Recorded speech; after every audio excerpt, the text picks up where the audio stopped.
궁금한 모든 것을 물어보세요. 명쾌상쾌한 정보뉴스 신규철TV 소문의 진실 이영민입니다.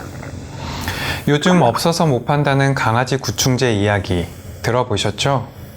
강아지 구충제가 항암 치료제로 둔갑하게 된 건 지난 9월 말기 폐암으로 3개월 시한부 판정을 받은 미국의 조 티펜스 씨가 동물용 구충제 펜벤다조를 먹고 완치 판정을 받았다는 이야기가 공개되면서죠. 지금 유튜브에는 이 약을 복용한다는 전 세계 다양한 사람들의 후기가 나오고 있고, 펜벤다졸의 항암의 근거가 무엇인지를 증거한다는 증거 자료까지 제시되고 있죠. 국내 말기 암 환자들 중 상당수도 최후의 방법이라며 동물 구충제 복용을 시작했는데요.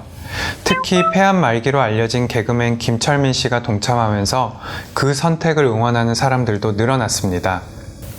하지만 식약처와 대한암학회에서는 이를 경고하고 있는데요. 표준 처방이 없는 이 약을 고용량으로 장기간 투여했을 때는 혈액과 신경, 간에까지 심각한 손상이 발생할 수 있기 때문입니다.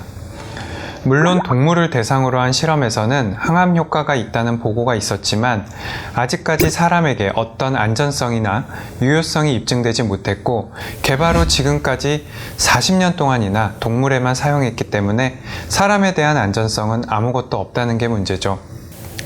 말기 암 환자분들의 안타까운 상황은 마음이 아프지만 이로 인해 더 큰 고통이 찾아오는 건 아닐지 걱정이 됩니다. 누구나 안심하고 먹을 수 있는 획기적인 치료법이 어서 빨리 개발되길 바라봅니다. 요즘 전국적으로 야생 멧돼지 출몰이 심각한데요. 상가에서도, 지하 주차장에서도, 거리에서도, 심지어 바다에서도 야생 멧돼지 때문에 놀란 분들이 많다고 합니다. 지난 3년간 멧돼지 출몰로 인한 119 구조대 출동 건수가 월 평균 무려 278건이나 되는데요. 그 중에서도 늦은 가을이 많다고 하죠. 그 이유는 11월이 멧돼지의 짝짓기 시기라 먹이 섭취가 증가하기 때문이라고 합니다. 자, 그럼 여기서 멧돼지와 직접 마주쳤을 때 어떻게 행동해야 하는지 행동 요령을 좀 알려드리겠습니다. 먼저 직접 마주쳤을 경우엔 침착하게 움직이지 않는 상태에서 멧돼지의 눈을 똑바로 바라보면서 조금씩 거리를 넓혀야 하고요. 조금 먼 거리에서 멧돼지를 발견했다면 높은 곳으로 몸을 피하는 것이 좋습니다. 만약 놀라서 소리를 지른다거나 놀라서 뛰어간다면 멧돼지도 놀라서 공격을 해올 수 있기 때문인데요.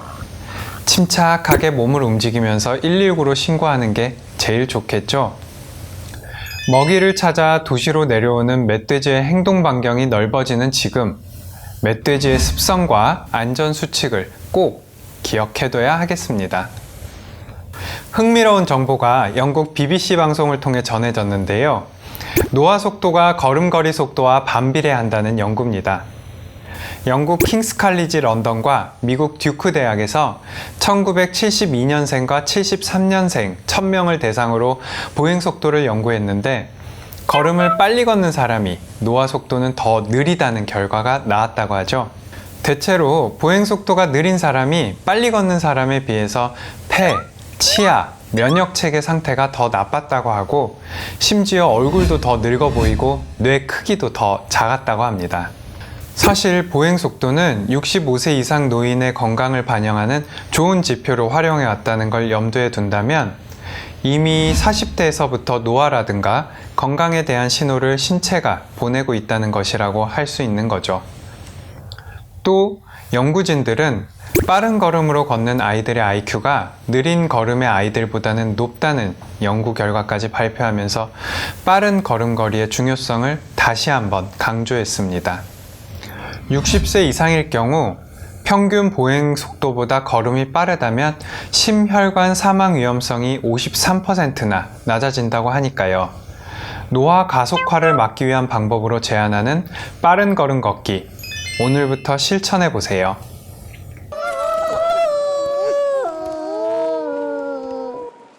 (44년) 만에 만난 엄마와 딸, 서로를 끌어안고 한참을 울었습니다. 얼마 전 44년 만에 잃어버린 딸을 만난 엄마 이야기 방송을 통해 보도되었었는데요. 1975년 어린 딸을 잃어버린 엄마는 44년간 포기하지 않고 아이를 찾았지만 결국 찾지 못하다가 우연히 해외 입양 아동 DNA 데이터베이스가 있다는 걸 알게 되고 여기에 등록해 딸을 찾을 수 있었다고 하죠. 평생 서로를 그리워하던 두 사람의 만남은 언어를 뛰어넘어 감동을 주기도 했습니다. 이런 분위기 속에서 최근 3개월간 대구 경찰이 DNA 대조 방법으로 장기 실종자 98명을 가족의 품으로 돌려보냈다는 반가운 소식도 있고요. 앞으로 미국 입양 아동들의 DNA와 장기 실종 아동의 DNA를 대조해 실종된 뒤 입양된 경우는 없는지 적극적으로 찾아보겠다고 나섰습니다. 유전자의 본체라고 할 수 있는 DNA의 연구로 가족의 비극을 해결해 나갈 수 있다고 하니까 반가운 소식이 아닐 수 없습니다. 문득 방탄소년단 노래 DNA가 생각나네요. 첫눈에 널 알아보게 됐어. 서로를 불러왔던 것처럼. 장기 실종자와 실종 아동 모두가 가족의 품으로 갈 수 있기를 꼭 바라봅니다. 직장에서나 모임에서 또 학교에서 말하다 보면 가슴 답답해지는 사람들이 가끔 있는데요. 오늘은 말 안 통하는 사람들의 특징을 정리해 봤습니다. 이 내용은 소통과 바른 판단을 방해하는 생각의 오류로 허프포스트가 소개한 내용인데요. 첫째, 이분법적 사고를 한다는 겁니다. 이거 아니면 저거, 검정 아니면 흰색을 주장하는 사람들인데요. 중간에 회색이 있다는 걸 잊어서는 안 되겠죠. 두 번째, 상대방에게 낙인 찍기인데요. 단일 사건 하나만으로 저 사람은 어떤 사람이다라고 아예 단정을 하는 게 문제죠. 오래 알게 되면 좋은 사람이 될 수도 있는데 기회를 버리고 마는 겁니다. 세 번째는 지나친 일반화입니다. 특정 직업에 갖는 편견도 흔히 저지르는 일반화의 오류라고 할 수 있겠습니다. 네 번째는 부정적인 생각만 한다는 건데요. 좋은 일은 잊어버리고 나쁜 일만 생각한다면 상황 판단이 흐려질 수 있습니다. 다섯 번째는 상대방의 마음을 읽으려 한다는 점입니다. 저 사람은 원래 저래, 혹은 나를 무시했네 라든가 하는 생각 또는 그런 판단이 관계를 위험하게 합니다. 그 외에도 최악의 상황을 상상한다든가 자신만 옳다는 생각도 위험하다고 할 수 있겠죠.